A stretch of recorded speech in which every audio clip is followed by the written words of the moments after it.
et bienvenue dans Purpose Info, le rendez-vous de la raison d'être. Nous sommes en direct pour ce 7e épisode en partenariat avec le Club Finance des alumni ISC Paris afin de vous permettre de réagir et de proposer des questions. Nos deux invités aujourd'hui sont des spécialistes de la finance et en particulier de la finance durable. Philippe Zawati est le directeur général de Mirova, une filiale de Natixis devenue société à mission et certifiée B Corp. Il est aussi fondateur et président du think tank Osons le progrès.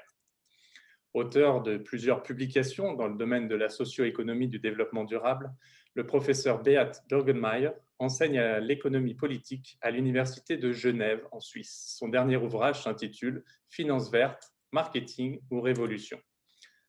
Un très grand merci à vous deux d'avoir accepté de venir échanger dans mon émission Purpose Info. Après l'éclairage belge donné par Sandra Gobert, nous sommes ravis de pouvoir bénéficier cette fois-ci d'un autre témoignage international grâce au professeur Birgenmeier qui nous donnera son éclairage sur la loi Pacte vue de Suisse et sur la régulation helvète en matière d'entreprise responsable. Je me réjouis aussi bien entendu de la présence de Philippe Zawati, acteur connu et reconnu sur les sujets RSE en France. Pour démarrer l'échange, une question qui est en train de devenir un peu un rituel. Pourriez-vous, s'il vous plaît, nous dire quelle est, selon vous, la place du profit dans les finalités d'une entreprise? Si vous voulez commencer, professeur Birgenmeier. Je veux bien. Vous savez, cette question a été répandue d'une manière assez forte et souvent répétée. Et cette réponse est donnée par Milton Friedman qui, il y a une vingtaine d'années déjà, a dit « La responsabilité sociale unique de l'entreprise, c'est de faire profit ». Donc, le profit est central dans cette vision friedmanienne quand on aborde l'entreprise. Pour un économiste, évidemment, cette réponse est trop courte puisque les entreprises, aussi bien le secteur financier que l'industrie et les activités de services, devraient contribuer à l'efficacité économique la plus élevée possible en allouant d'une manière aussi économe les ressources qui sont à notre disposition. Et ce qui nous intéresse aujourd'hui, c'est notamment aussi l'utilisation des ressources naturelles. Donc, dans cette vision un peu économiste du long terme, plus dans l'optique de l'intérêt général et moins dans l'optique étriquée d'une entreprise, il ne s'agit pas du tout de mettre le profit au centre de l'univers de l'entreprise. Le profit ne devient qu'un moyen pour atteindre la meilleure usage des ressources productives.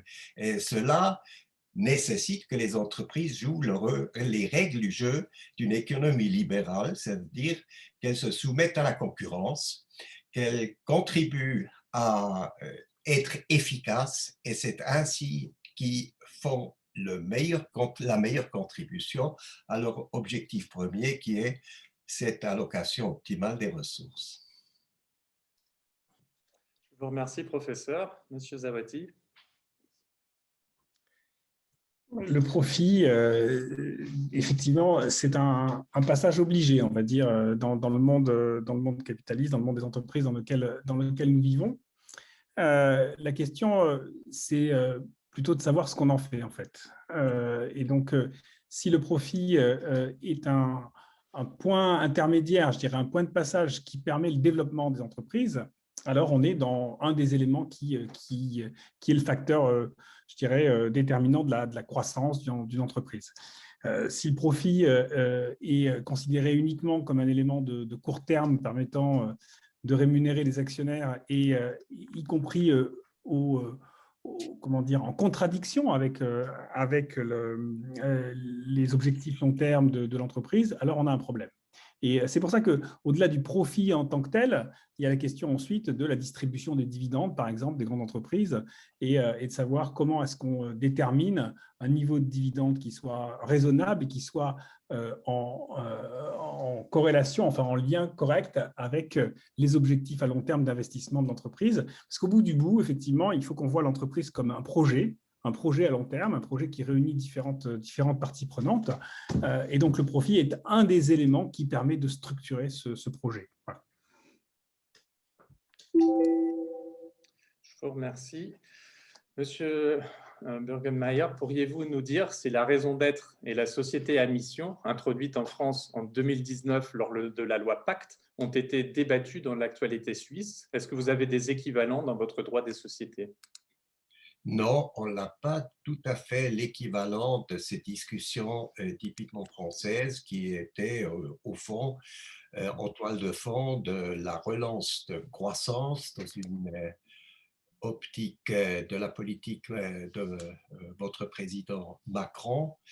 Et c'est au fond, au départ, plutôt l'idée qu'il faut stimuler la facilité de créer des entreprises et peut-être aussi de sortir un peu du hic-hac français où les syndicats sont plutôt des forces d'opposition et qui se voient beaucoup plus en contre-pouvoir des entreprises, ce qui était quelque part en contraste par rapport à une pratique plutôt nordique où les entreprises dialoguer plus facilement avec des syndicats, où il y a un partenariat contractuel entre les entreprises et les syndicats.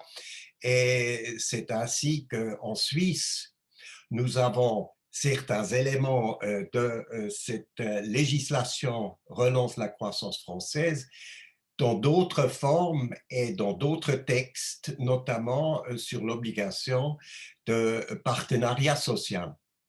Et je comprends le pacte plutôt dans le sens d'aller vers une dose plus marquée d'un approchement des pratiques nordiques en matière de collaboration entre partenariats sociaux en France. Et quand on regarde un petit peu, c'est d'ailleurs intéressant de voir que c'est un peu une stimulation du partenariat et on retrouve cette stimulation du partenariat dans une approche aussi de la finance durable qui est au fond une référence plus aux valeurs stakeholder, des valeurs partenariales et moins des valeurs purement boursières qui font une accentuation des seuls intérêts des actionnaires. Alors en Suisse, les éléments qui sont dans la loi Pacte sont donc d'une part le partenariat social dans la loi du travail, mais vous avez aussi des participations aux bénéfices sous forme notamment de distribution des actions selon les modalités précisées. C'est ce que est aussi c'est une initiative aussi au sein de la loi Pacte. Et vous avez en plus une forme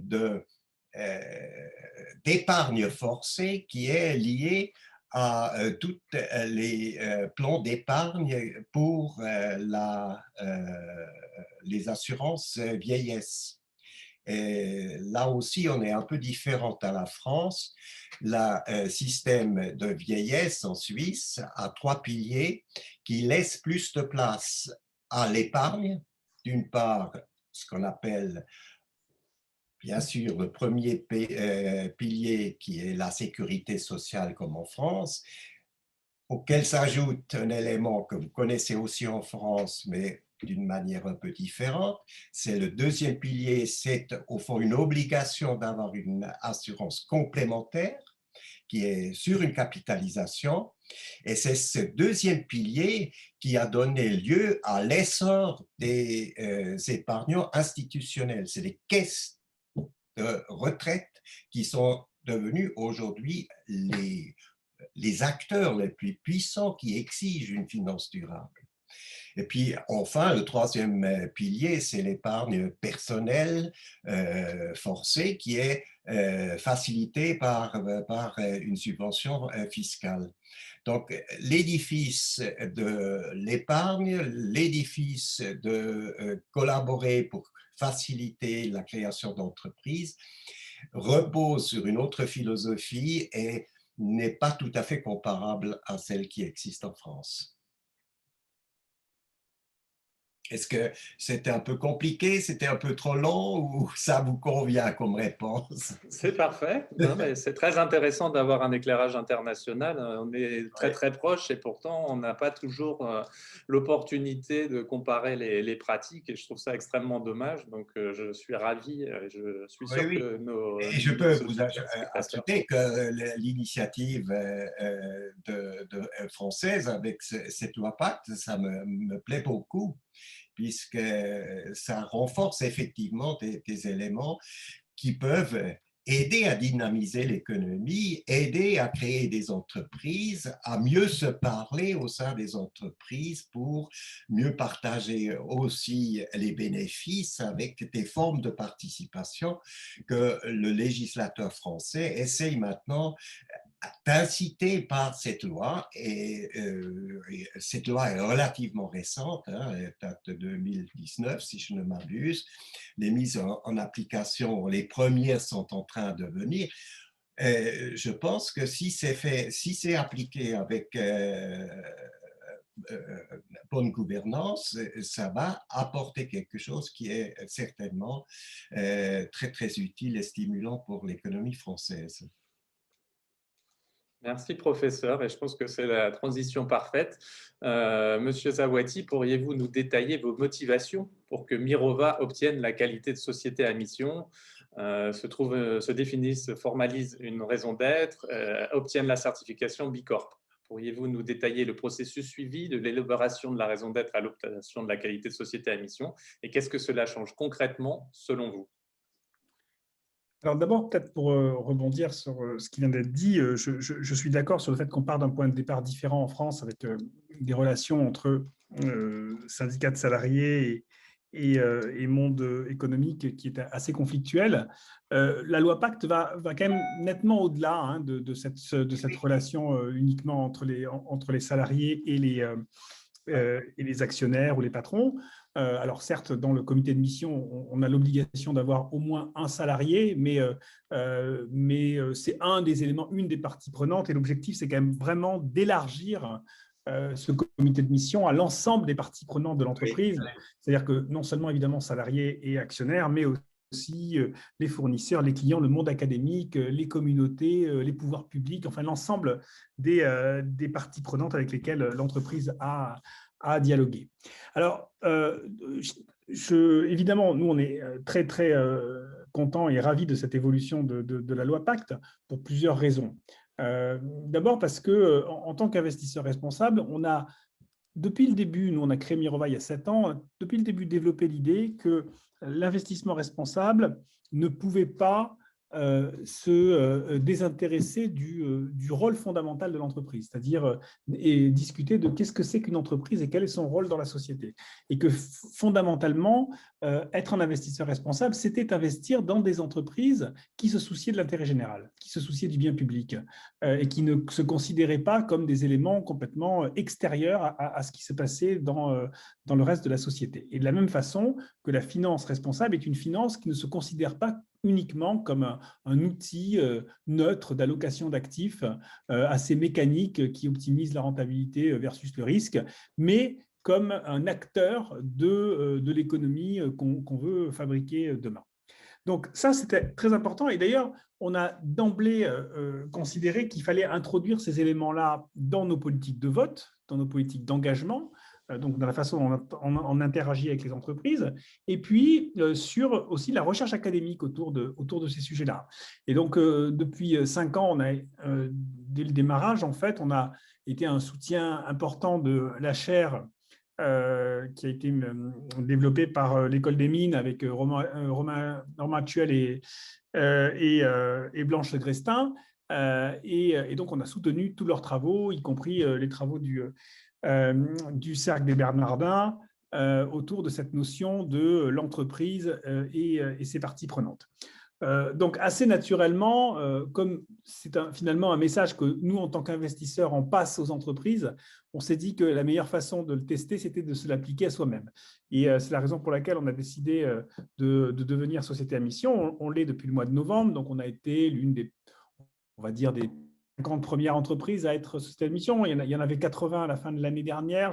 Au dernier comptage, je crois qu'il y a environ 150 entreprises qui sont sociétés à mission aujourd'hui. Donc, il y a une croissance assez forte.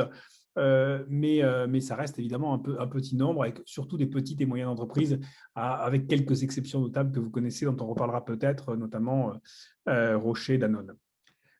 Donc, on a décidé aussi de faire en même temps les deux processus, donc société à mission et certification B Corp, parce qu'il y a des liens entre les deux, même si ce sont deux problématiques assez différentes.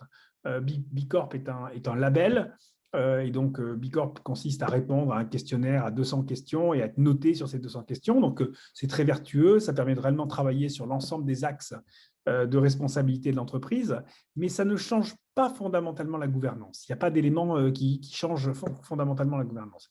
La société à mission, elle, effectivement, permet de modifier la gouvernance en rajoutant un deuxième organe de gouvernance au sein de l'entreprise, puisque donc à côté du board, on a maintenant un comité de mission.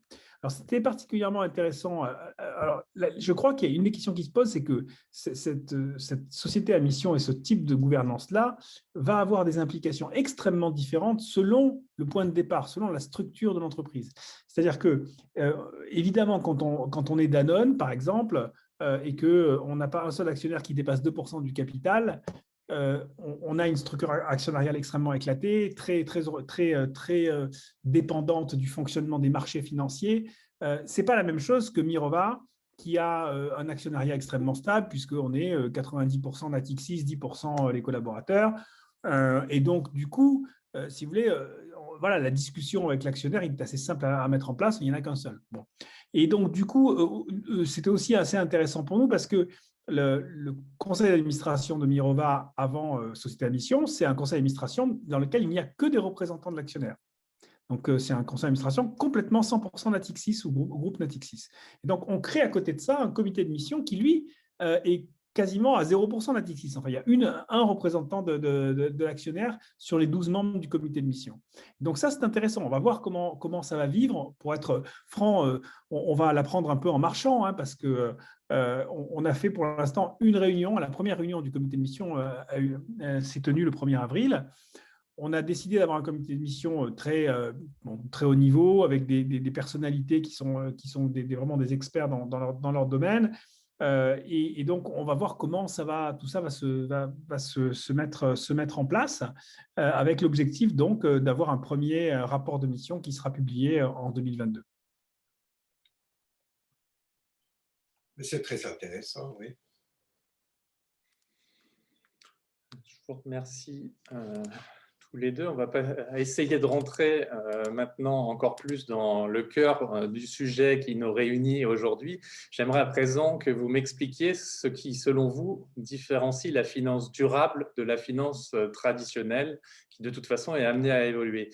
Et si je veux me montrer un peu polémique, n'y a-t-il pas une part de greenwashing et aussi, et c'est peut-être le plus gênant, de chasse aux subventions, les subventions vertes, dans le mouvement communément appelé finance durable? Professeur, si vous voulez entamer. Non, mais sans polémique, on se rend parfaitement compte qu'il y a une partie de greenwashing dans certaines initiatives du secteur bancaire. Il y a pléthore de produits, de fonds, de gestion qui sont pour le climat, pour l'eau propre, pour tout ce que vous voulez. Il y a donc certainement un effort à introduire des normes, de mettre un peu de l'ordre dans ces multiples initiatives.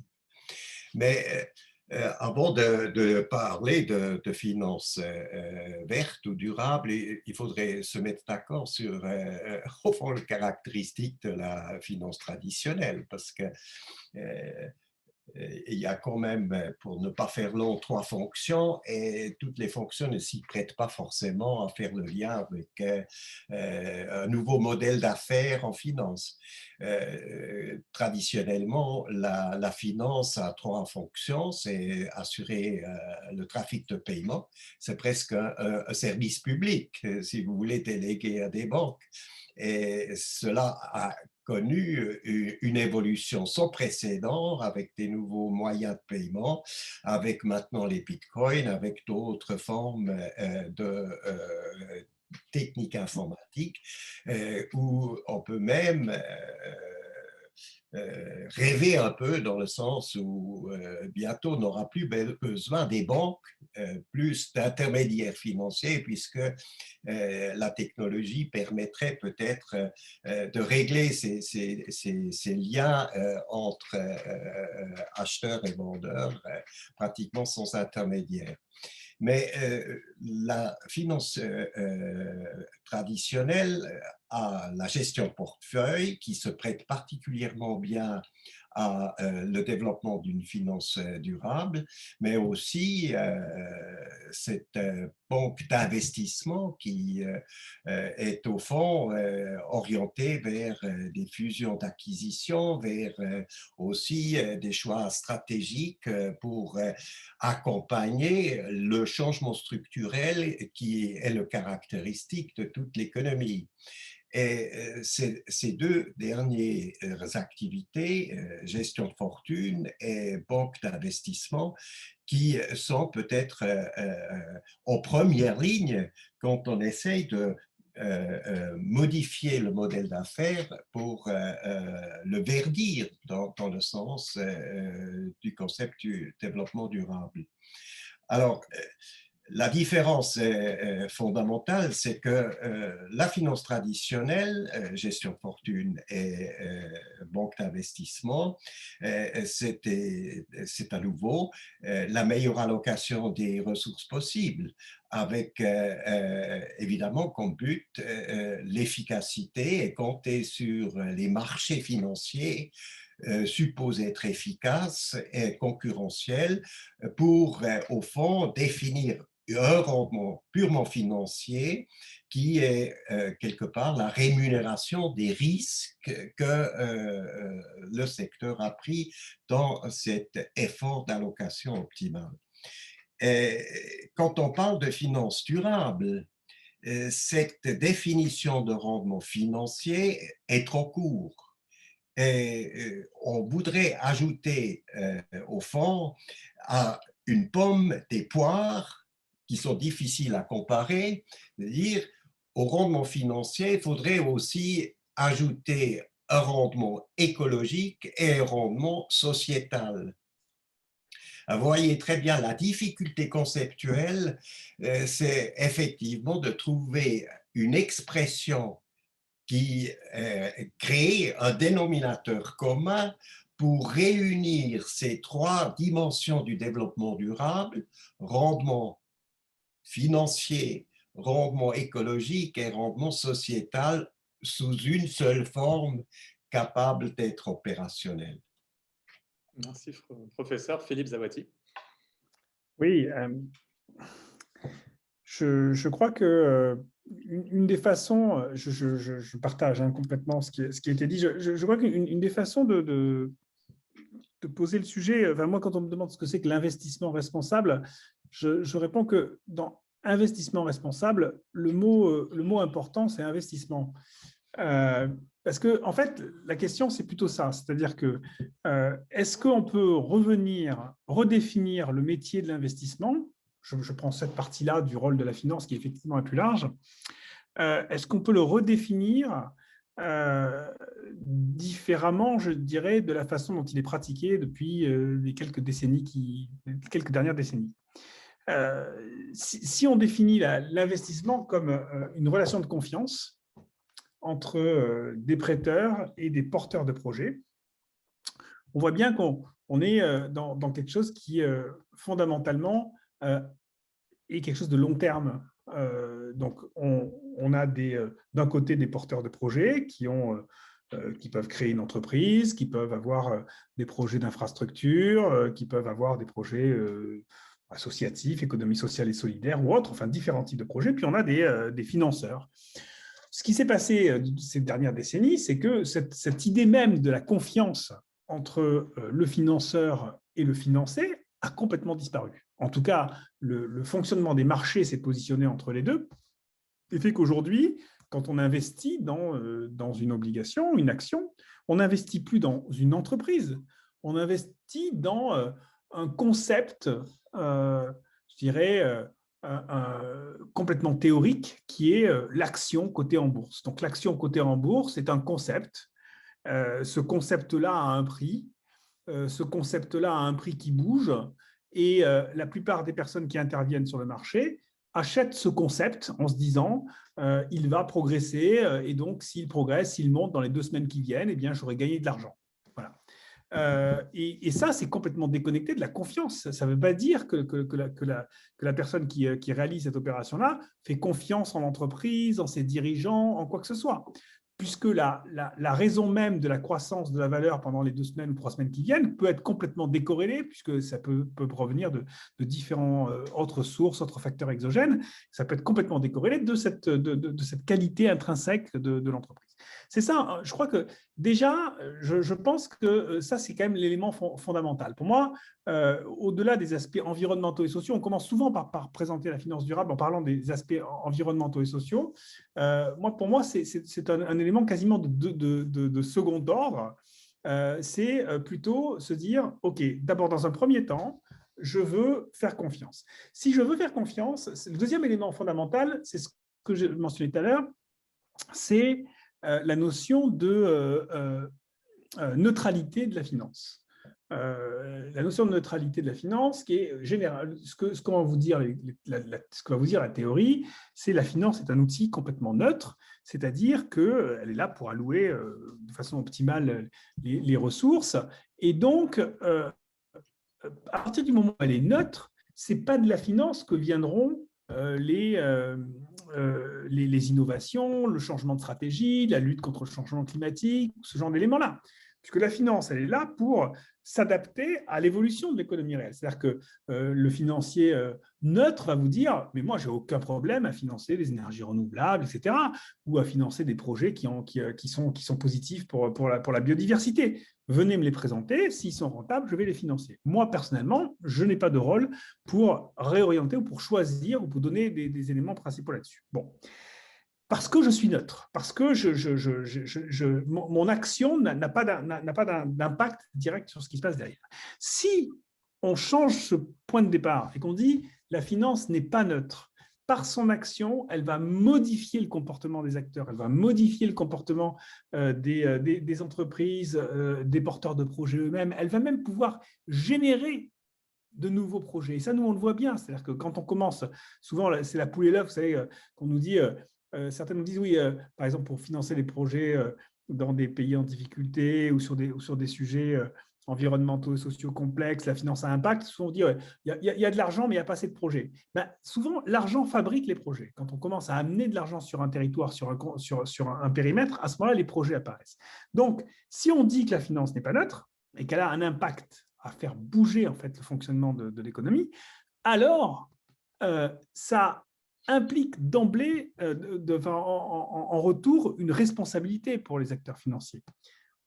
Si vous êtes neutre, vous pouvez être irresponsable. Si vous n'êtes pas neutre, à ce moment-là, vous avez une responsabilité. Et donc, une responsabilité, ça implique d'avoir une responsabilité pour l'intérêt général et donc de se soucier de l'intérêt général. Et donc, on ne peut plus déconnecter la finance de l'intérêt général. Donc, première idée, l'idée de confiance. Deuxième idée, l'idée de non-neutralité et donc de connexion avec l'intérêt général.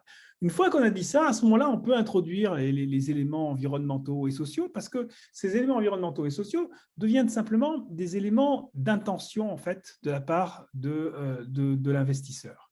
C'est-à-dire que si je suis investisseur, que je dis que mon objectif, c'est de faire confiance à des projets et que je dis que je ne suis pas neutre et que je peux donc faire évoluer le monde et donc créer le monde qui va advenir, alors je peux avoir une intention. Et mon intention, ça peut être effectivement que le monde il soit meilleur, qu'il y ait moins de changements climatiques, qu'il y ait plus d'enfants qui aillent à l'école, qu'il y ait une égalité entre les hommes et les femmes, et ainsi de suite, et ainsi de suite. Voilà la façon dont je pense qu'on peut reconstruire les choses et du coup sortir effectivement de ce dilemme et de ce questionnement permanent entre profit versus responsabilité, rendement contre impact. Merci. C'est peut-être intéressant de reprendre juste un peu l'histoire sans être long. Ça vient d'où cette idée d'investissement socialement responsable? Bien sûr, il y a un fondement tout à fait religieux. Au départ, c'était les Mormons aux États-Unis qui ont introduit quelques comportements, règles éthiques en matière de placement d'argent. Et évidemment, c'était des thèmes tabous, pas d'alcool, pas de commerce de sexe, pas d'armement. Et dans cette logique-là, on n'a qu'à ajouter aussi pas d'activité qui a des intérêts, puisque ça c'est contre toute l'idée exprimée par le Coran. Et vous pouvez aussi continuer à dire alors pas d'activité polluante. Donc, vous élargissez au fond une exigence morale de l'investisseur qui a des exigences particulières et les banquiers s'ajustent à toutes les situations possibles et imaginables. Après tout, pour eux aussi, le client est roi et s'il y a des institutionnels aujourd'hui qui cherchent des placements dans l'esprit du développement durable, ils vont évidemment offrir des produits de placement qui répondent à ce genre de critères. Le problème, c'est beaucoup plus grave quand vous parlez de confiance, parce qu'il y a une telle dérive de la finance qui a débouché dans une crise jamais connue auparavant et qui a finalement montré à quel point cette finance est devenue au fond une activité qui tourne sur elle-même, qui s'est donné d'autres règles du jeu, sont versées dans les clichés de finance casino, mais il y a très clairement que les responsables de banques, des financiers, qui avaient tendance à perdre de vue le fonctionnement de l'économie réelle. Ils ont oublié un peu ce rôle de trait d'union entre investisseurs et épargnants pour s'imaginer que par une ingénierie financière, on peut générer des profits sans tenir compte, au fond, de cette exigence d'allocative et surtout sans tenir compte l'évolution de l'économie réelle. Là, il y avait une perte de confiance extraordinaire. Il y a au fond les banquiers qui ont ruiné leur capital de confiance qui fait l'essence même de leur rôle d'intermédiaire. Alors, reconstituer ce capital de confiance est certainement un moteur primordial qui se cache derrière la promotion d'une finance durable. Et maintenant, pour que ce projet puisse fonctionner, reconstituer ce capital de confiance perdu, il faudrait que les banquiers se donnent des règles telles que ça ne soit pas à nouveau uniquement du greenwashing. Parce que si toute cette promotion de la finance durable, ou dans ma ville, Genève, on déclare que ça doit être la capitale mondiale de la finance durable. Je pense que d'autres endroits ont aussi des ambitions aussi poussées que cela. Il faudrait que si vous avez cet objectif et vous avez une boîte noire où vous écrivez finance durable dessus, il faudrait vraiment mettre énormément d'efforts pour que cela soit vraiment du durable à l'intérieur. Sinon, cela va évidemment foirer, mais alors à grande échelle et ajouter au problème de confiance que cette branche connaît de longue date. Il suffit de voir à quel point cette branche est devenue criminelle si vous additionnez le montant des amendes que le secteur a dû payer ces 20 dernières années. C'est effarant. Et entre la France et la Suisse, il y a à l'heure actuelle le litige entre le fisc français et une grande banque helvétique. Donc, pour illustrer un petit peu ces dérives de la finance durant ces 20 dernières années. Et je suis assez sceptique de penser qu'on peut retrouver la confiance uniquement en déclarant maintenant la finance, non pas traditionnelle, mais la finance durable, sans modifier fondamentalement le modèle d'affaires, et ça veut dire modifier aussi les mentalités de tous ceux qui sont des acteurs dans le secteur financier.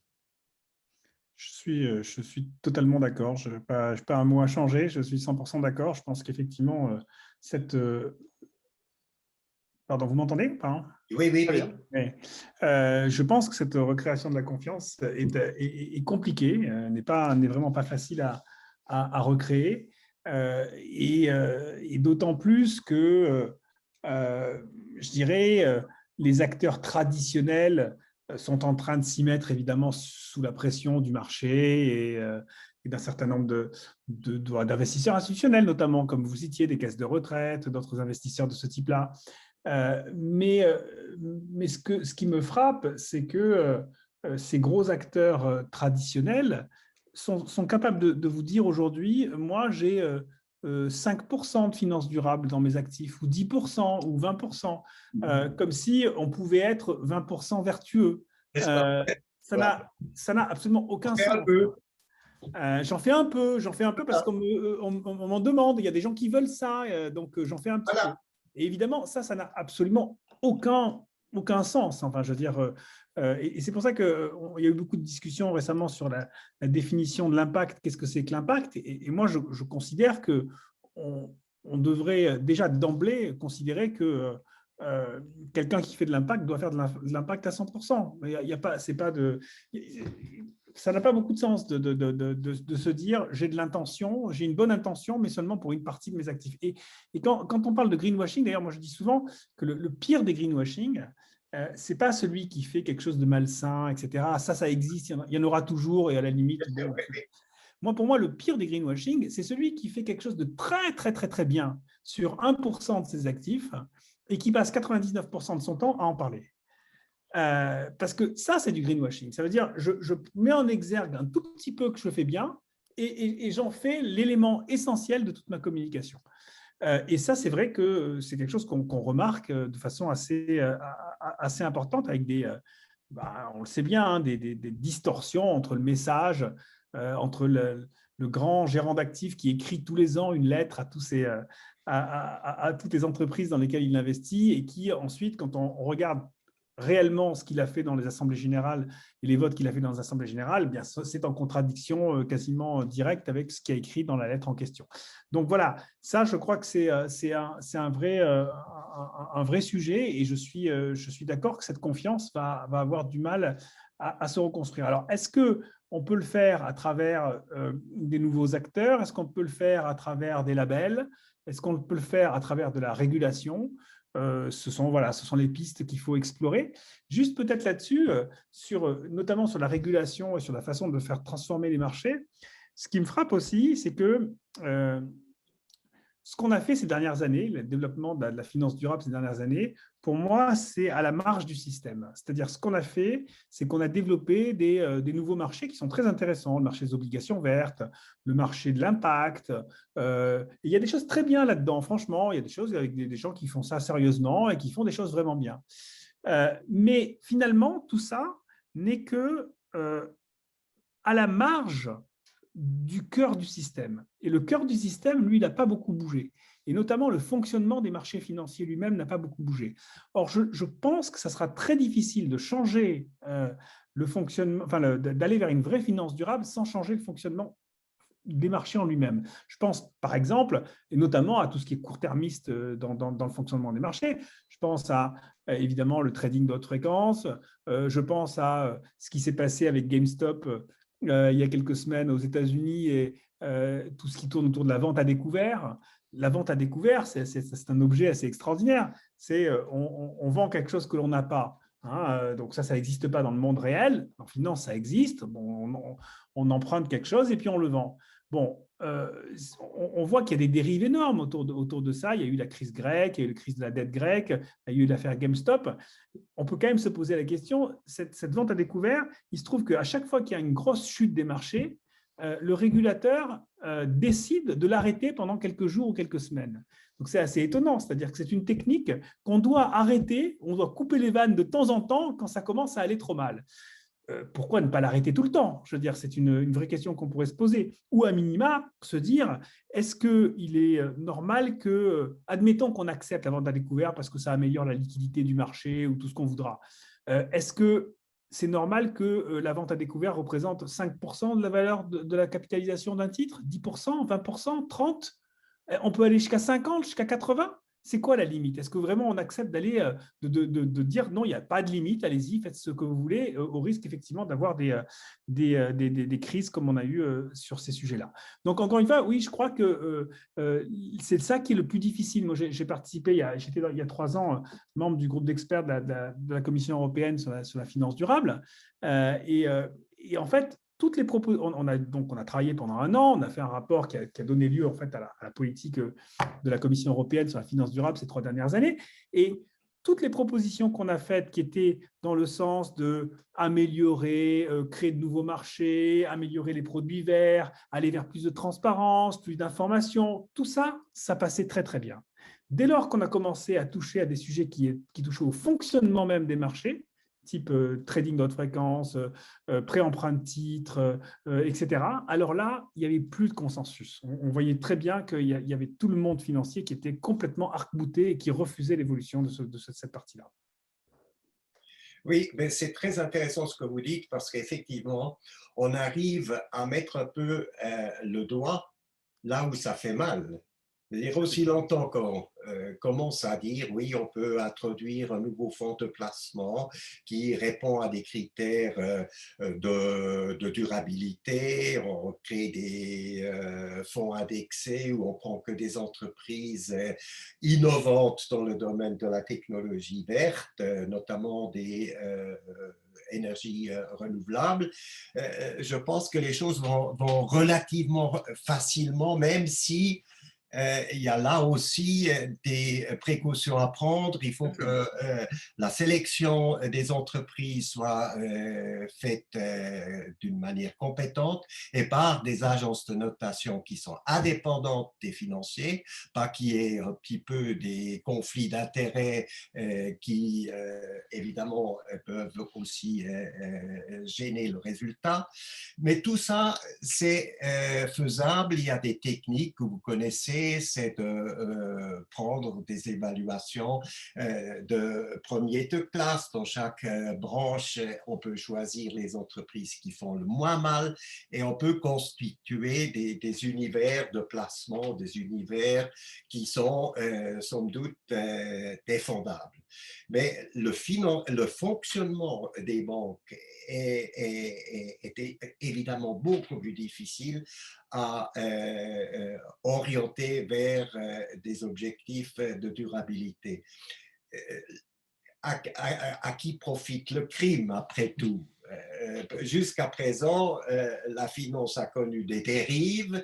Vous en avez cité une qui est le high-speed trading, qui est au fond à haute fréquence.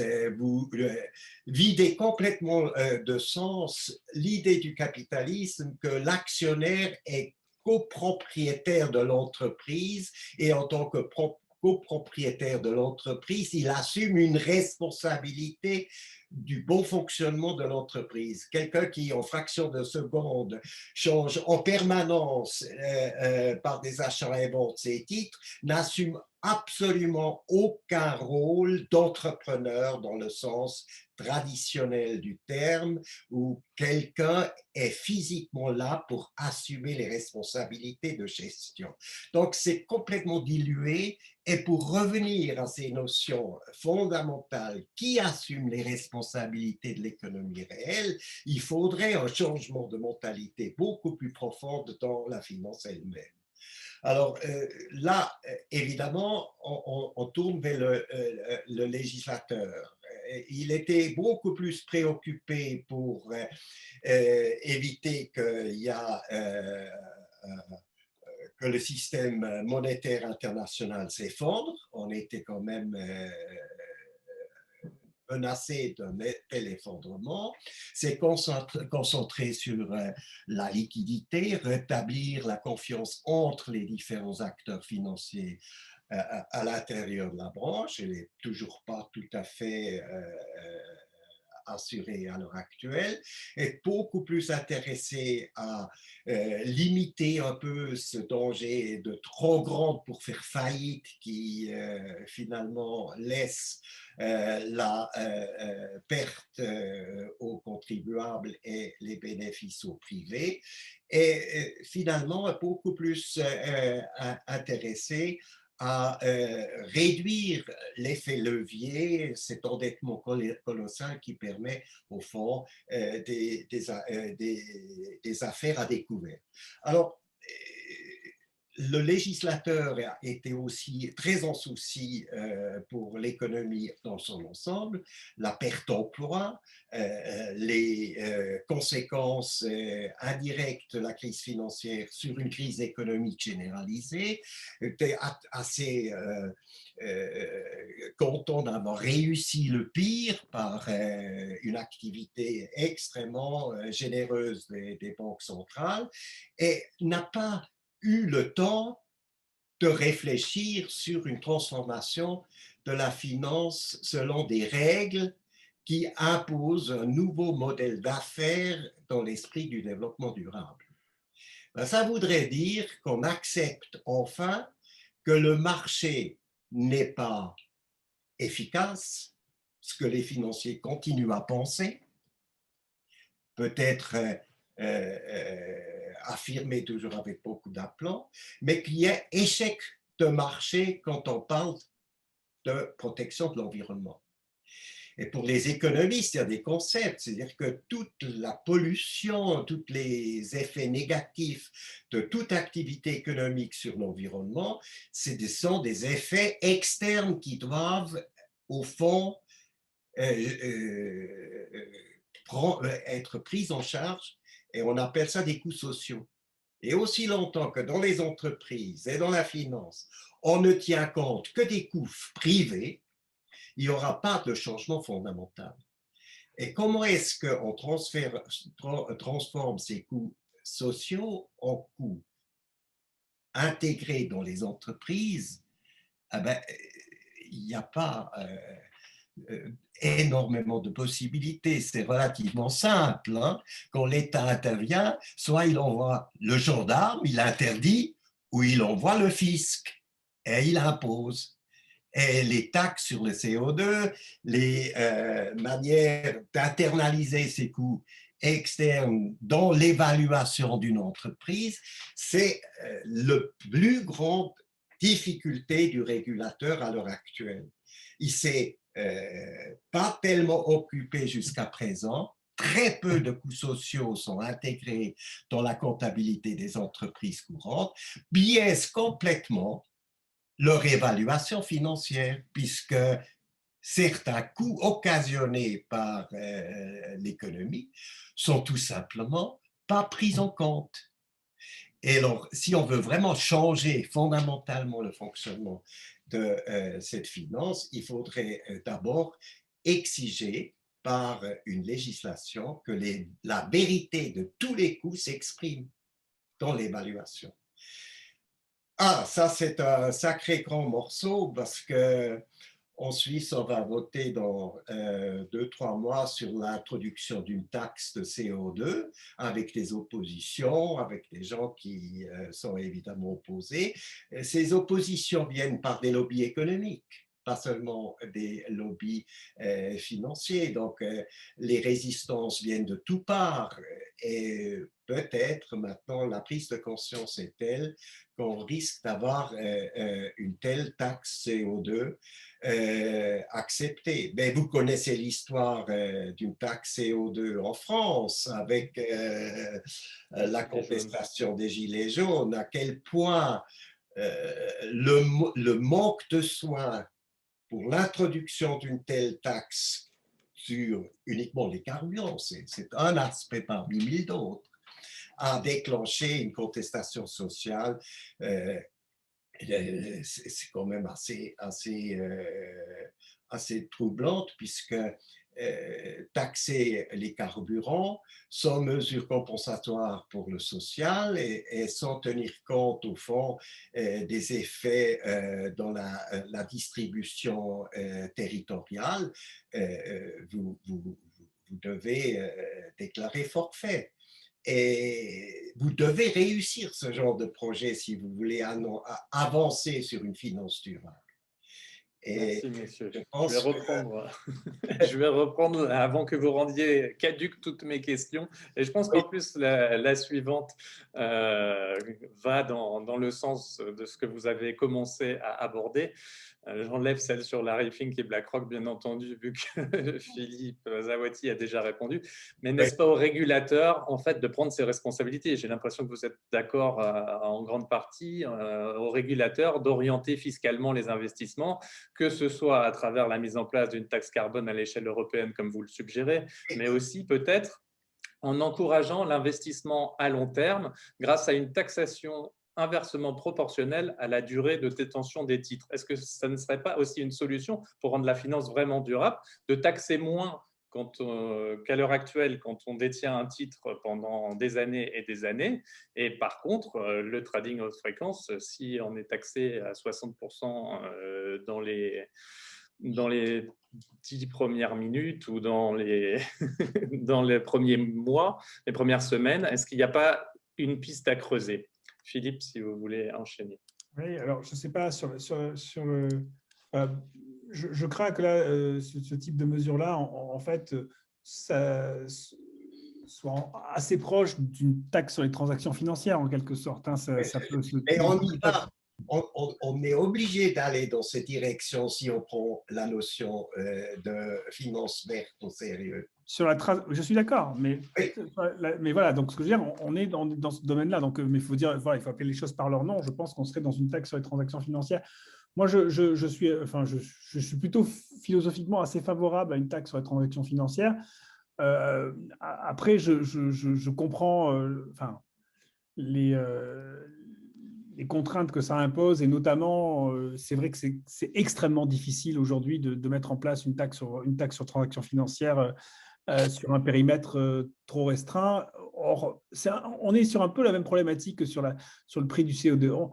Disons que ce sont des outils qui peuvent paraître comme étant des outils idéaux. On se dit, bien sûr, si on veut régler la question du changement climatique, il suffit de mettre un prix du carbone au niveau mondial. Oui, sauf qu'au bout du bout, ce n'est pas possible. Et donc, on passe des années à essayer d'imaginer ça comme étant la solution idéale. Et donc, on a des économistes comme Jean Tirole qui écrivent des livres entiers pour nous dire c'est la solution idéale. Et donc, si vous ne le faites pas, c'est que vous êtes vraiment des méchants et que vous ne voulez pas régler la question du changement climatique.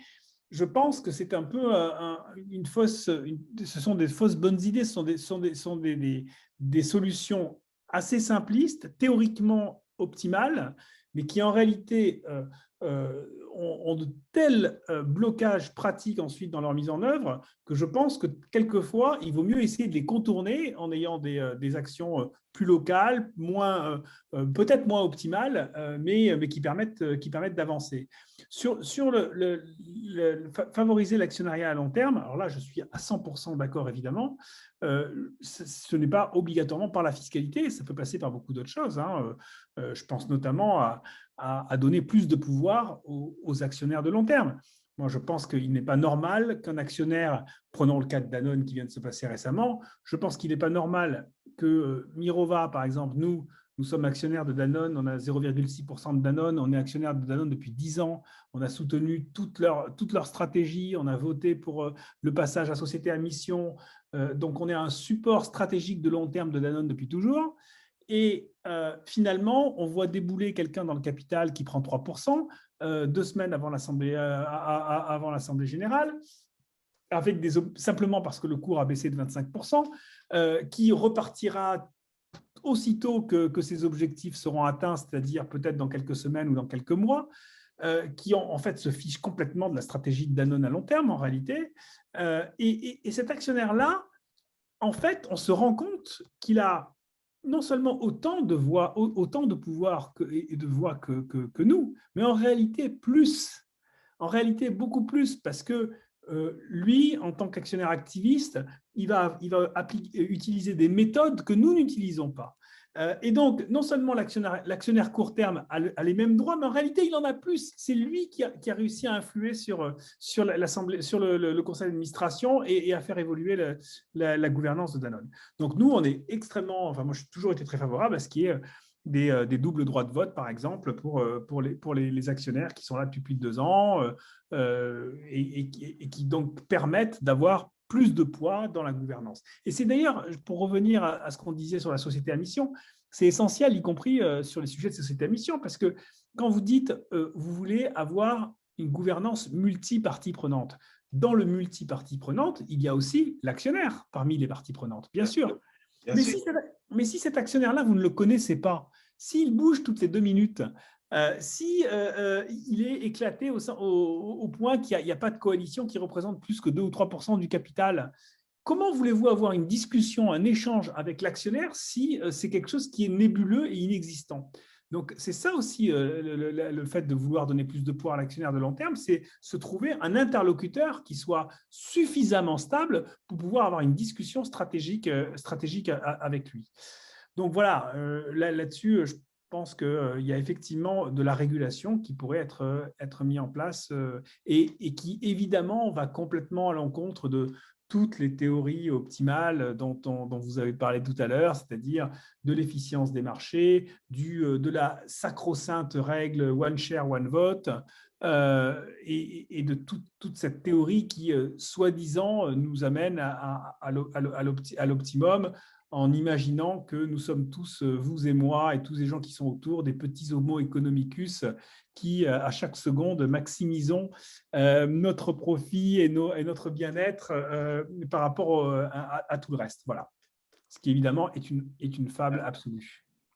Juste pour préciser dans ma proposition, l'idée, c'était bien entendu non pas de mettre une taxe nouvelle, mais d'avoir une nouvelle allocation des taxes existantes qui s'orientent sur la durée.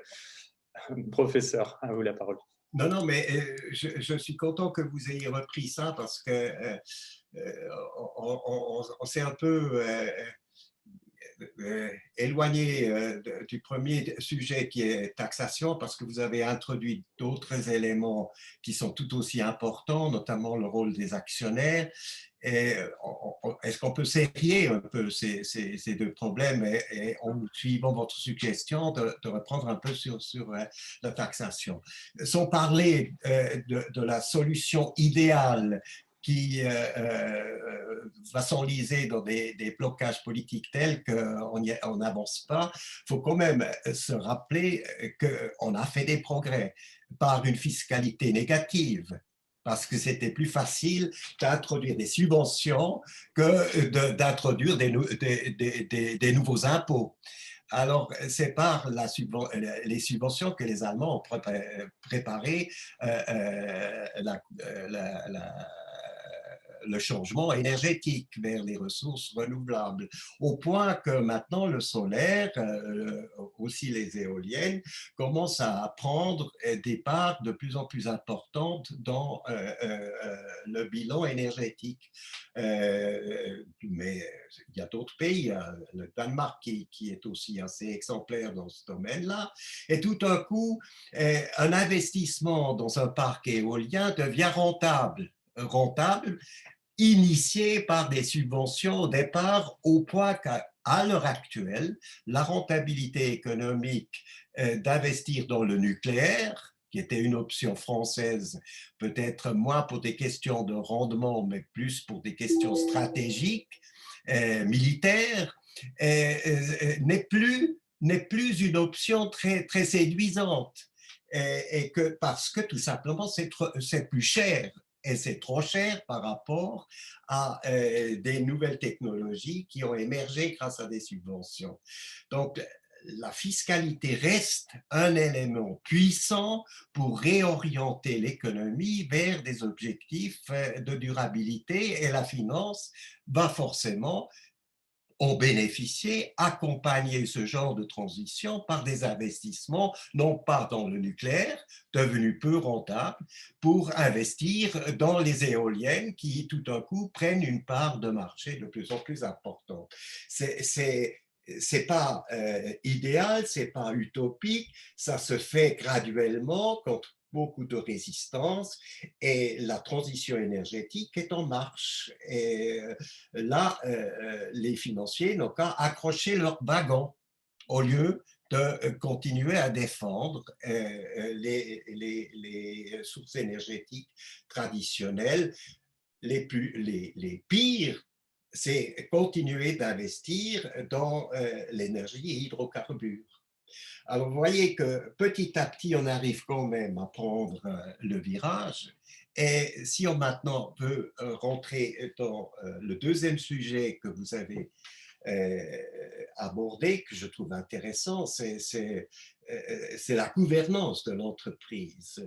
Renforcer le droit des actionnaires, ça me semble une très bonne idée, mais il me semble aussi une très bonne idée de prévoir des conseils d'administration où ce n'est pas seulement les détenteurs du capital qui sont à table, mais qu'il y a aussi des représentants, notamment des salariés, qui sont des représentants d'autres groupes, puisque les collaborateurs sont des citoyens, des collaborateurs qui participent à des décisions stratégiques d'une entreprise à côté des représentants du capital vont avoir une influence sur les options que les entreprises vont prendre. Donc, très clairement, il faudrait très fortement promouvoir des formes partenariales dans la gouvernance des entreprises. Peut-être ça créera une incitation d'aller dans la bonne direction. Merci à tous les deux. Je prends juste très rapidement, si vous avez quelques mots sur une question du public,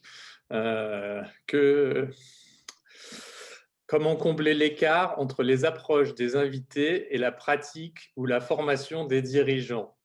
La raison d'être serait-elle suffisante? Donc, la formation des dirigeants pour comprendre toutes les problématiques de la finance, est insuffisante pour ces spectateurs.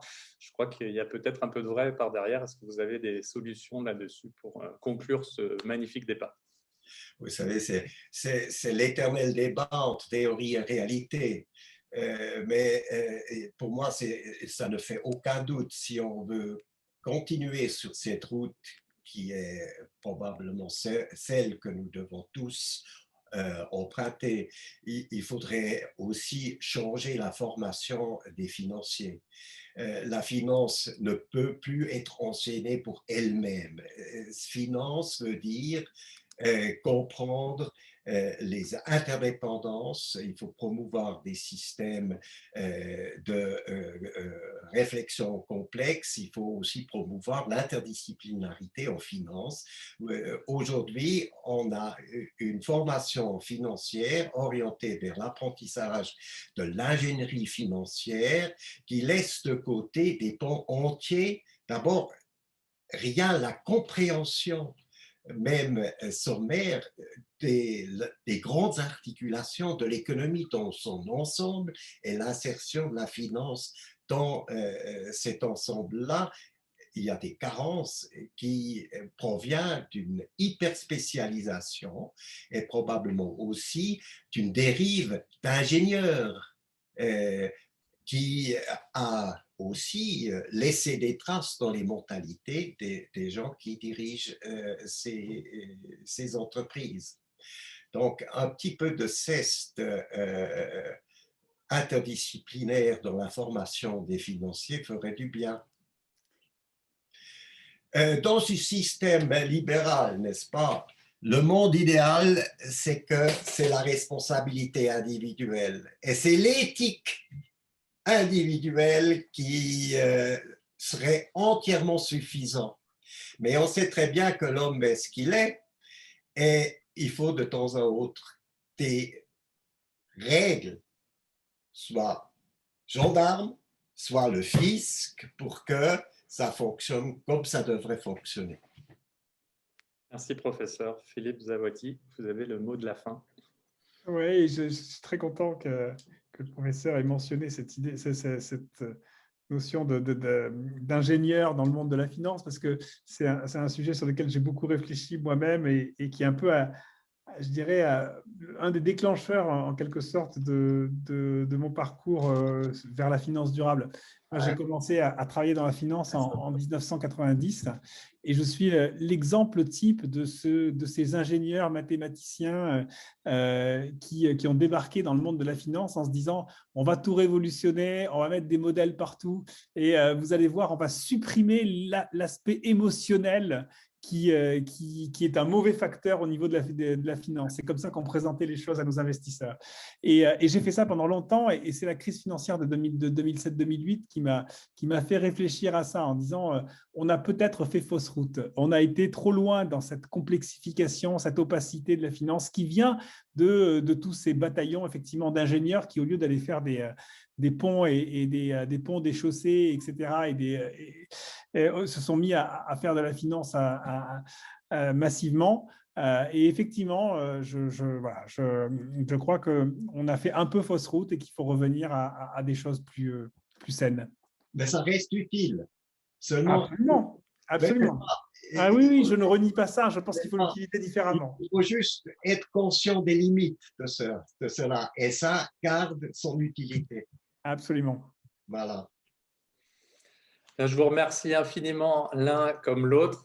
Vous avez rendu ce débat absolument passionnant, même quand on n'est pas forcément passionné par la finance à la base, comme c'est peut-être un peu mon cas. Moi, je fais plutôt du marketing, de la stratégie, mais je pensais vraiment intéressant d'avoir cette prise de parole, ce débat d'idées, de bousculer un peu les choses. Donc, vous m'avez passionné. Je crois que dans le public, il y avait des réactions positives aussi. Donc, un grand merci à vous.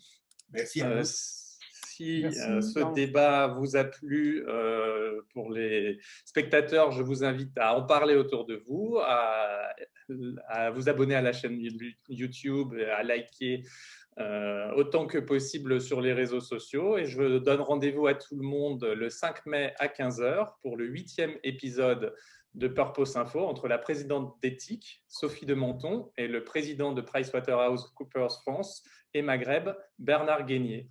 Encore un immense merci à vous deux.